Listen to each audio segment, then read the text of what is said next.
Sa pagsisimula ng episode 9 ay ipinapakita na nagpapalitan sila ng mga pagsalakay at sa palitan na ito ay ipinapakita na nangingibabaw ang mga pinapakawalan ni Choji. Ipinakita na nagulat ang mga nanood, ganun din sila Nere ay hindi makapaniwala sa mga wild na pagsalakay nito.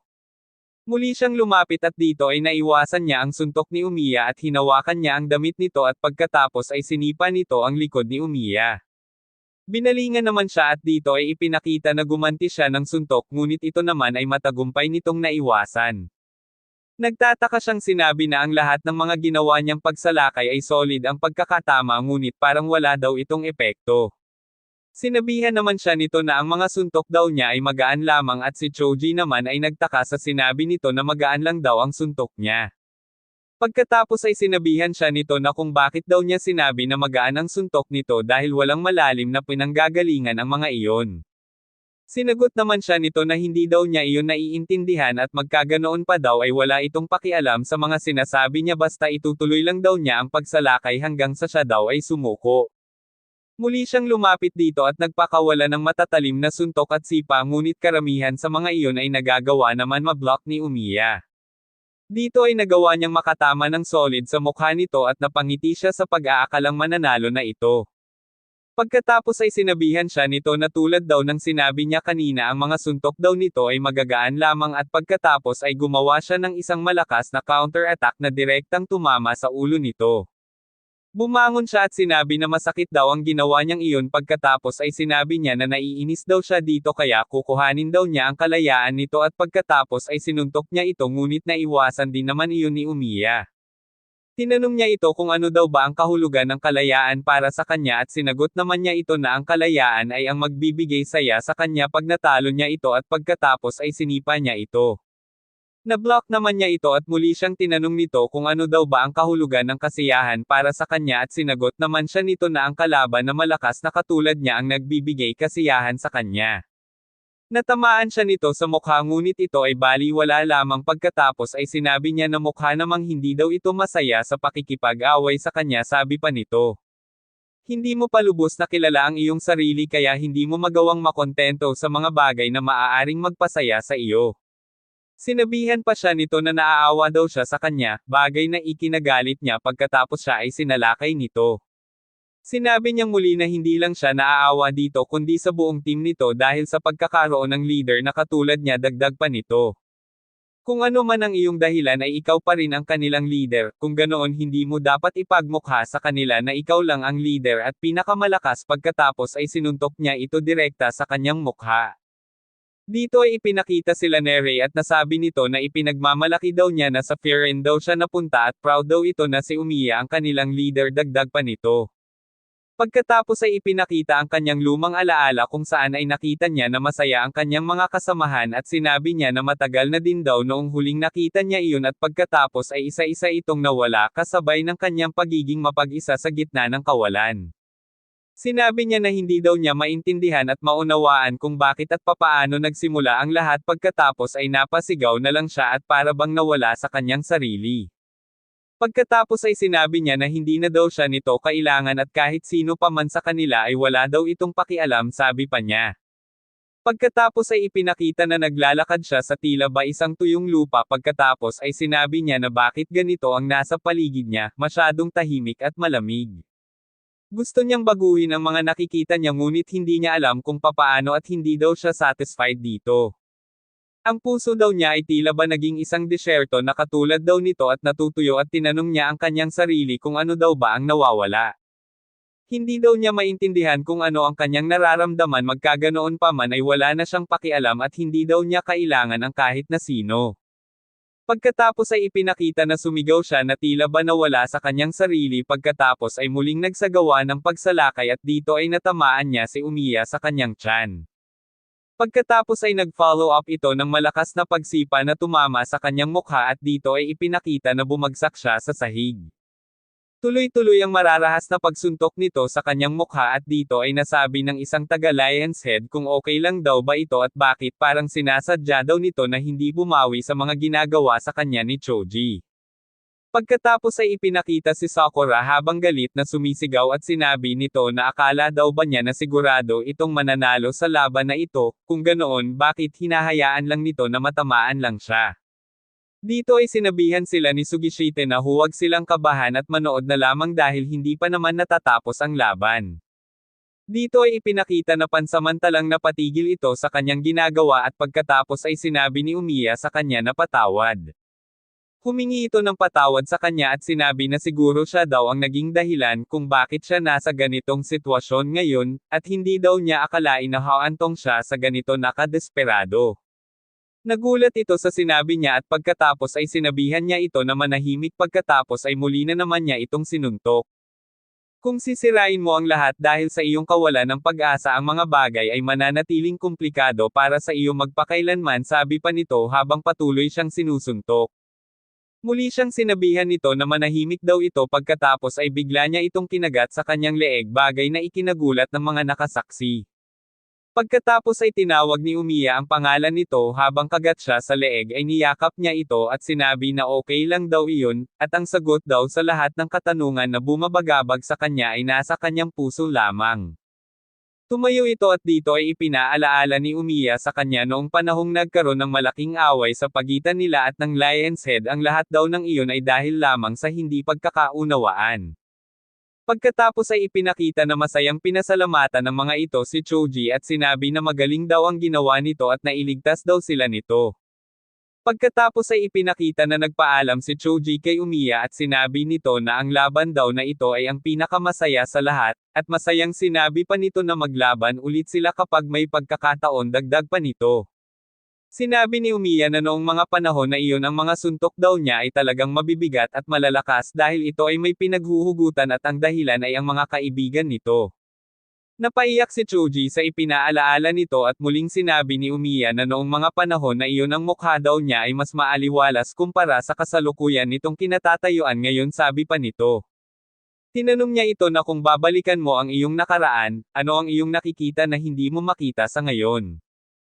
Ipinakita si Togame na halos mapaluha sa mga sinabing iyon ni Umiya at si Choji ay muling tumulo ang luha sa kanyang mata at pagkatapos ay dahan-dahan siyang nilapitan ni Umiya. Sinipa niya ito sa mukha at sinabi na lumayo ito sa kanya ngunit hindi niya ito pinansin pagkatapos ay itinaas niya ang kanyang dalawang kamay papunta sa mga mukha ni Choji. Hinawakan niya ang magkabilang pisngi nito at sinabi na kung naalaala na daw ba niya ang mga masasayang bagay na nakita niya noon dahil iyon daw ang kanyang kailangan ngayon bilang isang leader.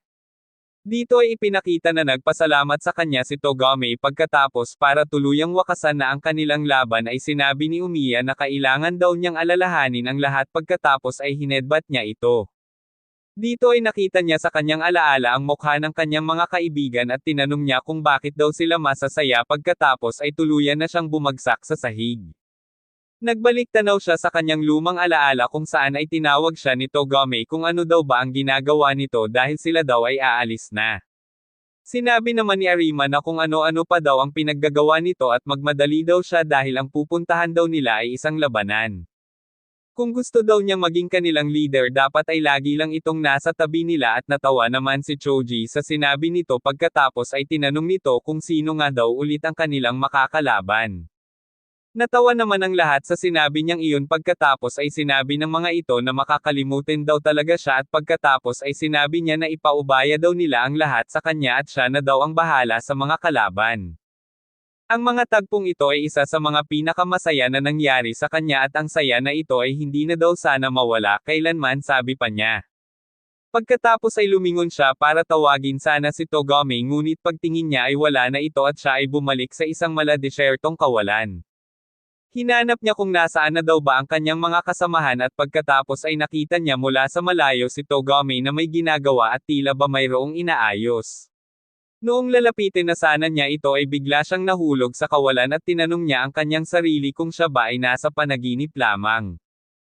Ang mga pangyayari na kanyang mga nakita para sa kanya ay makatotohanan at pagmulat niya ng kanyang mga mata ay nakita niya si Togame at tinanong niya ito kung bakit daw ganyan ang kanyang itsura.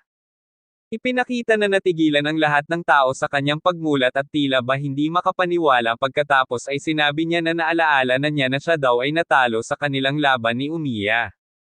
Masaya niyang sinabi kay Togami na napanaginipan daw niya ang kanilang mga nakaraan at ang lahat daw ay masaya, sabi pa niya. Ang paggunita daw sa masasayang nakaraan ang nagbibigay ng kasiyahan sa kanya na gusto niyang maranasan ulit kung papaano maging masaya, dagdag pa niya. Dito ay humingi siya ng paumanhin dahil noong mga panahon na kailangan niya ng kasama ay hinayaan lang niya ito na mapag-isa lamang. Walang sino man sa kanilang lahat ang nakakaalam na siya pala ay nagdurusa noong panahon na iyon at hindi man lang siya naglakas ng loob para tanungin ito sa kanyang pinagdadaanan.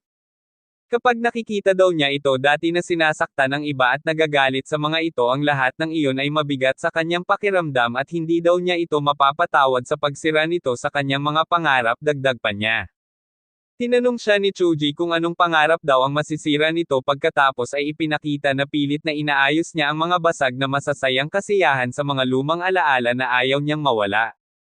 Dahil sa kagustuhan daw niya na hindi masira at mawala ang pagmamahal ng mga tao sa kanya noong mga panahon daw na iyon, kahit na alam niyang mali ay pumayag siya sa gusto nito. Ngunit sa laban daw nila ni Sakura ay na-realize niya ang ilang pinakamahalagang sangkap sa panuntunan na pagiging tunay na kasiyahan. Bilang isang member ng Lion's Head, dapat daw ay kinausap niya ito ng masinsinan para malaman kung ano ang nasa loob nito, ngunit iyon daw ang bagay na hindi niya ginawa. Hindi daw siya nagkaroon ng lakas ng loob para alamin man lang iyon mismo sa kanya at ang pagkakamali daw niyang iyon ang nagdala sa kanya sa kawalan habang paulit-ulit na humihingi ng patawad sa kanya.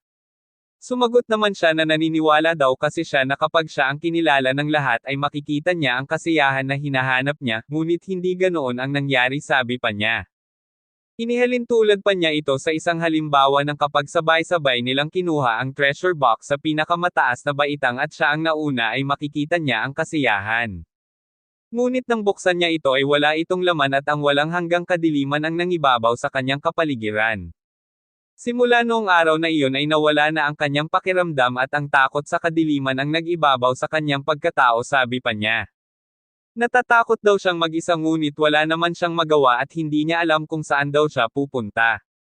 Magmula noon ang tanging pagpapalakas na lamang ang nasa isip niya at dala ng pagiging mapag-isa ay hindi na niya inintindi ang nararamdaman ng nasa paligid niya at iyon ang naging malaking struggle niya sa sarili niya.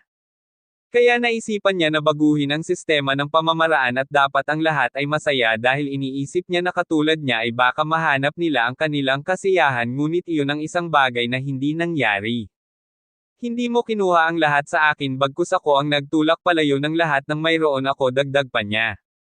Ang lahat ng masasayang alaala na iyon ay inalis ko dahil sa aking pagiging makasarili at ipinilit ang bagay na hindi naman dapat at naging dahilan upang ang lahat ng masasayang alaala na iyon ay ako mismo ang sumira sa aking sarili.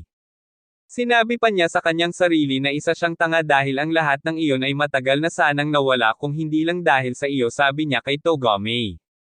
Ang lahat ng mga sinira ko ay pilit mong inaayos para hindi mapunta sa wala ang lahat ng ating mga pinagsamahan at matagal mo nang ginagawa ang mga sakripisyong ito para sa kapakanan ng Lion's Head.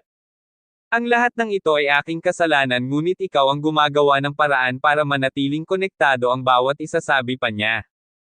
Pinasalamatan niya ito sa lahat ng sakripisyong ginawa niya at ngayon ay na-realize na niya ang lahat ng kanyang pagkakamali at dito ay napaiyak na lang si Togami sa lahat ng narinig niya mula sa kanyang kaibigan.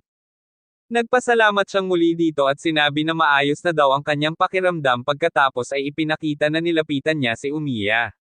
Hinubad niya ang kanyang jacket at iniabot ito kay Umiya at bilang tanda ng kanyang pagkatalo ay sinabi niya na ang buong Lion's Head ay sa kanya na simula ngayon at nakiusap siya dito na ingatan at alagaan sana niya ito para sa kanya. Dito ay ipinakita na tinanggihan siya ni Umiya at sinabi na hindi daw ito interesado sa kanilang grupo. Sinabi pa niya na siya ang dahilan kung bakit sila nasa ganitong sitwasyon at hindi siya interesado na palakihin pa ang nasasakupan ng Fahrenheit kaya hindi daw niya iyon matatanggap.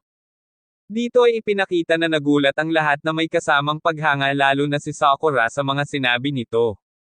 Pagkatapos ay sinabi niya kay Choji na bagkus na kunin niya ang grupo nito ay bakit hindi na lang sila maging magkaibigan simula sa araw na ito. Sinabi din niya na isipin na lang nila na ang laban na naganap ngayon ay isang get-together, dagdag pa niya. Natawa na lang si Choji at sinabi sa kanya na kakaiba daw talaga ang pagkatao nito, masayang sabi pa niya. Sa pagtatapos ng episode 9 ay nagpasalamat ito sa lahat ng mga nandoon at sinabi na simula daw sa araw na ito silang lahat ay magkakaibigan na.